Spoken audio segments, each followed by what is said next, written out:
everything been coming along? It's coming. It's coming. It's one of those things that you're never really truly prepared. You just always try to make the best of it every single moment. So it's coming. Thanks so much for Exactly. taking some time to meet with me and to kind of go over some basics. Of course, I'm glad to help. What's the biggest challenge you're facing right now? I think everybody, time is a constraint. I'm getting the hang of the logic games, and I feel much more confident, especially with the training plan that I'm following. I'm following the 2-month training plan, and I'm probably just finished all the logic games in those sections, and I'm so sorry, and I'm going back again to kind of redo some of those that I've missed and double check where I went wrong.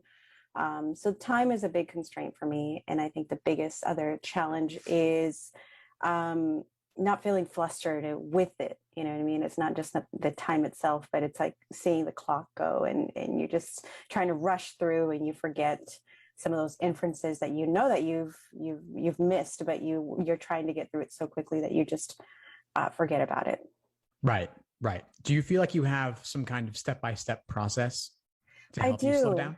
I do. The problem is that I feel like I'm so slow in my thought process that it's just like I can't seem to speed it up fast enough to get through some of those logic games quicker. I wish I could, but I'm feeling a little frustrated with myself that I can't get through them quicker I'm getting them, the majority of them right. I'm just not getting them done with enough time. How long have you been working on logic games for? Well, I've started my whole prep originally back in January. So it's been a while and I'm tired of it. It's one of those things I'm exhausted mentally. It's, going through over the same items. And then once I started your course about a month and change ago, I kind of the reset button. I was like, okay, let's just follow the 2-month training plan.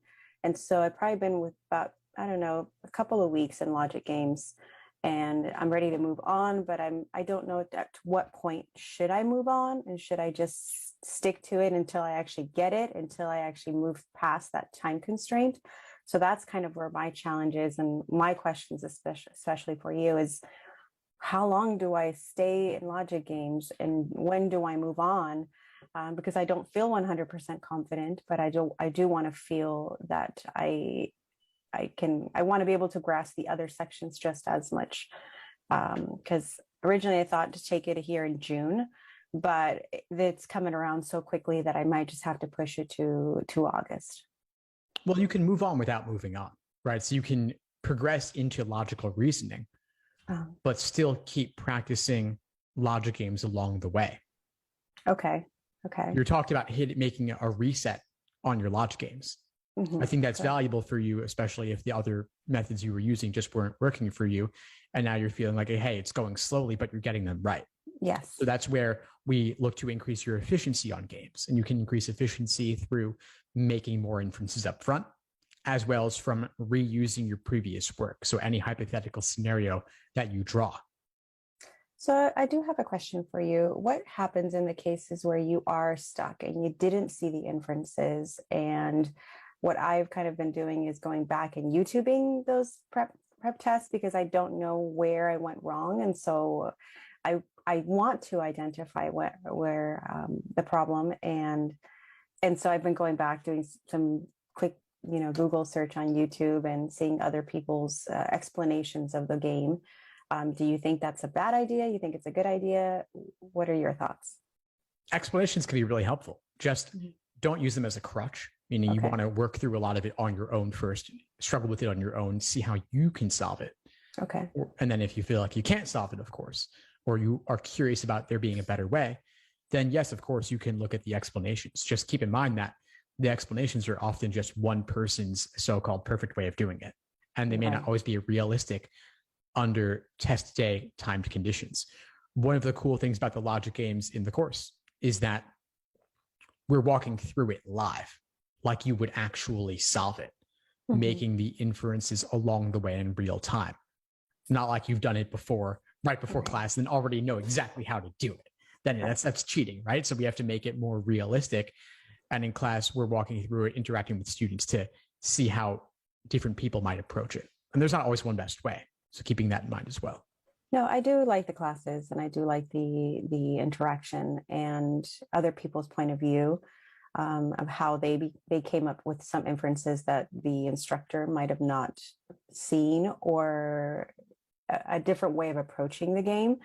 I find that I've been more in line with the presenter instead of the teammates on the other end. And so it's nice to see, like, well, I didn't even think about, putting 6 games together at the beginning and then starting.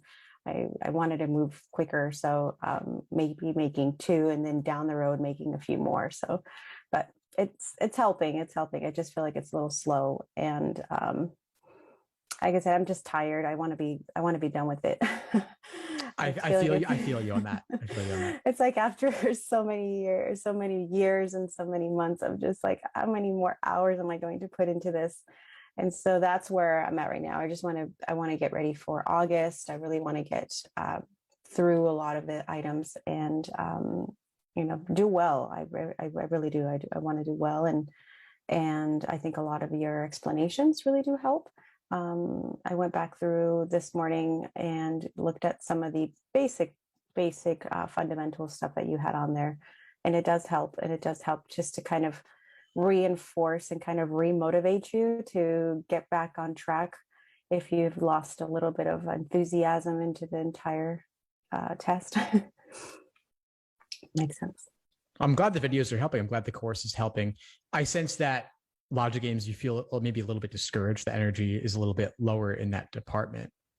It is. I'm feeling that way right now. But like I said, it's one of those things that I know that there's a big section of it, a big portion of it. And now because I am probably going to push it from June to August, I know there's going to be that 4th section. So I don't know what's going, that experimental section. I don't know what it'll be. Will it be logic games? Will it be? And it's like, and for me, the most frustrating piece is not knowing what to expect.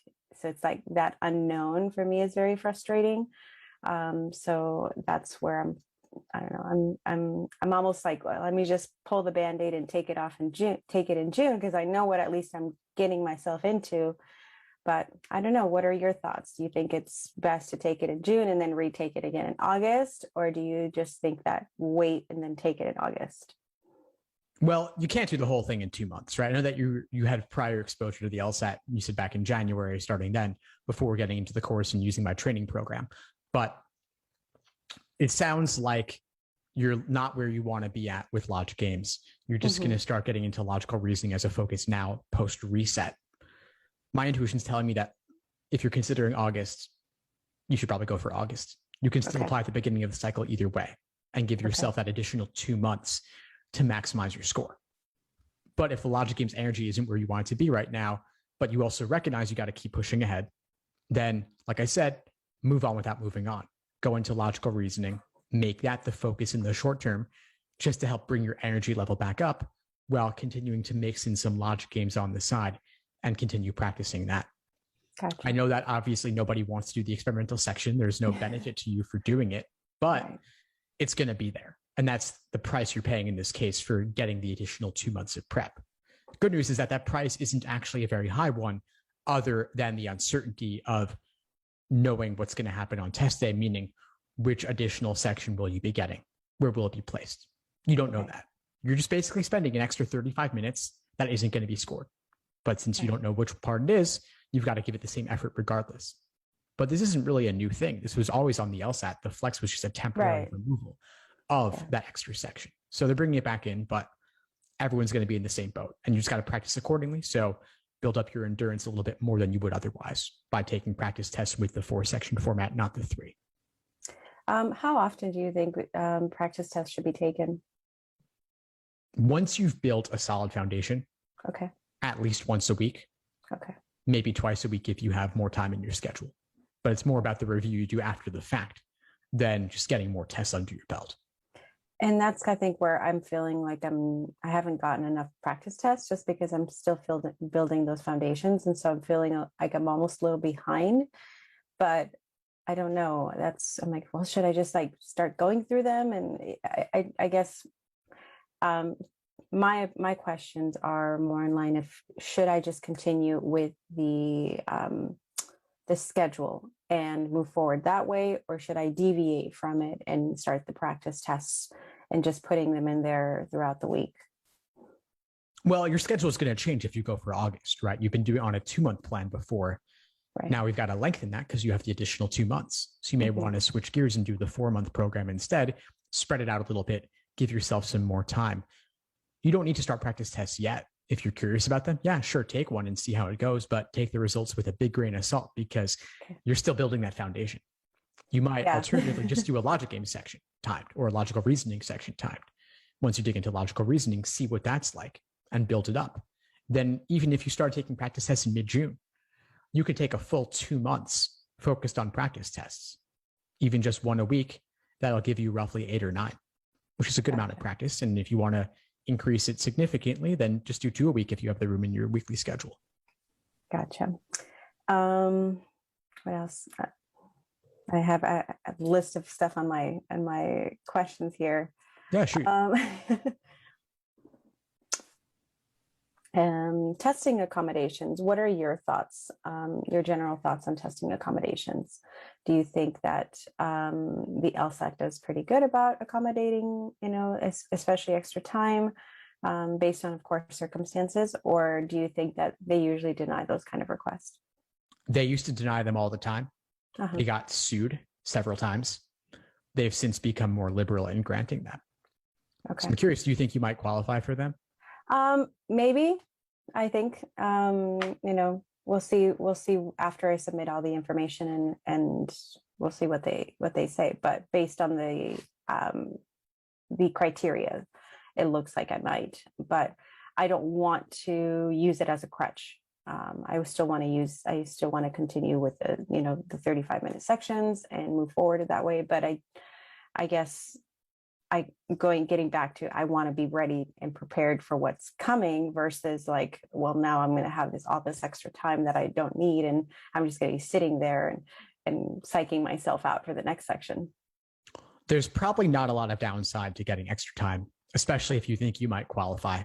Okay. Extra time accommodations are typically time and a half. Some people get double time. So time and a half brings you from 35 minutes per section to 53 minutes per section. Okay. You can probably benefit from it if you think you might qualify. I would get the evaluation, see what a doctor says, see what a professional says, and give LSAC as much documentation as you possibly can to support your case for it. And let the evidence make the decision. And LSAC does sometimes still deny, so you can appeal with more documentation or another evaluation. But especially if you're finding right now that you're having difficulty finishing the section, obviously more practice will help you get closer to finishing the section. But if you, as a test, you could see, hey, if I had 53 minutes, what would change? You'll probably have an easier time finishing the section. Right. So I would go for it, start the process now. It sounds like you're already compiling things, but see what happens. Don't assume you're getting the accommodations until you actually do. Okay. But if and when you do, then you can practice with that extra time, either time and a half or in some cases double time. So if you finish a section, hypothetically, say that you do get the testing accommodation and you finish the section before your allotted time is up, do you just have to wait there until it's up, or can you move on to the next section? You do have to wait. Okay. This is not a problem that a lot of people run into just because the LSAT is so strictly timed. And personally, I'd aim to have a buffer of 3 to 5 minutes at the end. Right. By design. So I move at a pretty fast pace. I might flag the toughest questions, especially in logical reasoning where they're individual and not related to each other. I'd flag those, skip them, come back to them at the end with those 3 to 5 minutes as a buffer. And then going back, giving them a second look, giving them a few extra minutes and see if I can make it click.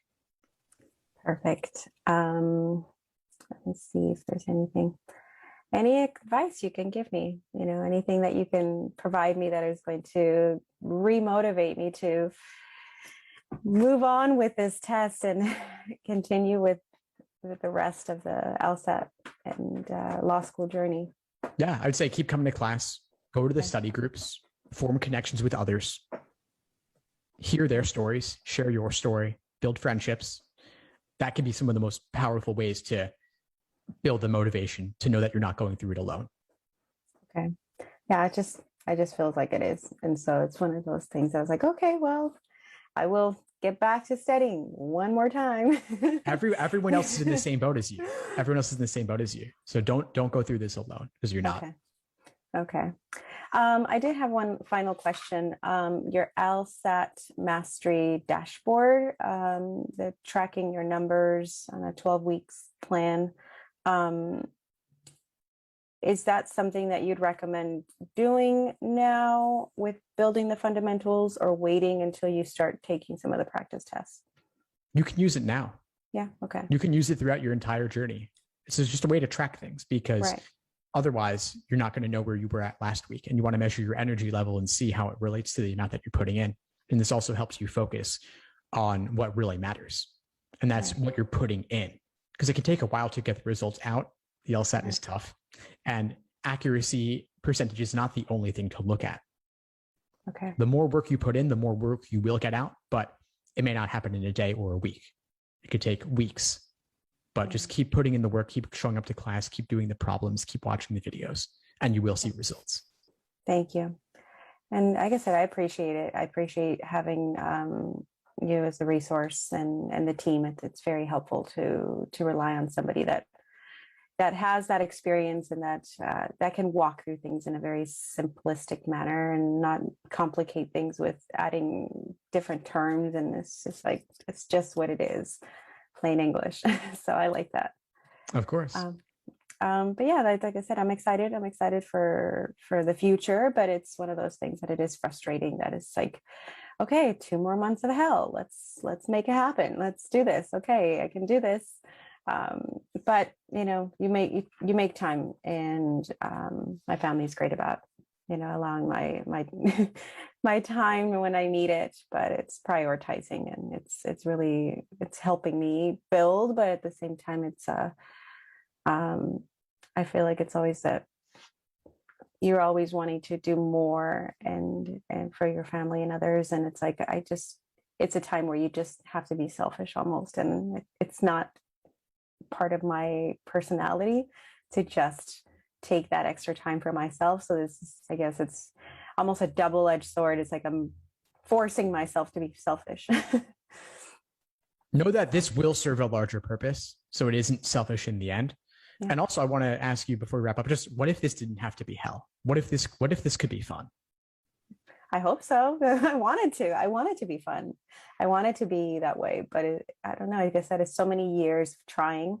This will be my 3rd attempt. And so many years of trying, so many years of getting denied. And it's like, I just want to be over with it. Want to move on with my life, get into law school, finish law school. I'm ready to move forward into my career and everything else I want to do. And so I feel like this is just one of those stepping stones that has been the hardest for me to achieve. And so I guess that's why I'm like, it's hell, because it just 3 years of hell seems like a long time, and now a couple more months and a couple more months. So I do want it fun. I do want it to be fun though. And I have learned a lot from it. And I've learned to be patient. That's one thing that I've learned. I've learned how to be patient and slow down.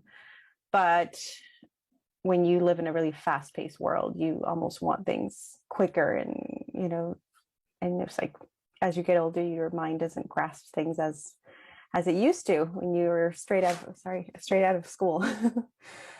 I hear what you're saying there, but you have the opportunity here with this additional 2 months to transform your experience of the LSAT and what law school can be like as well.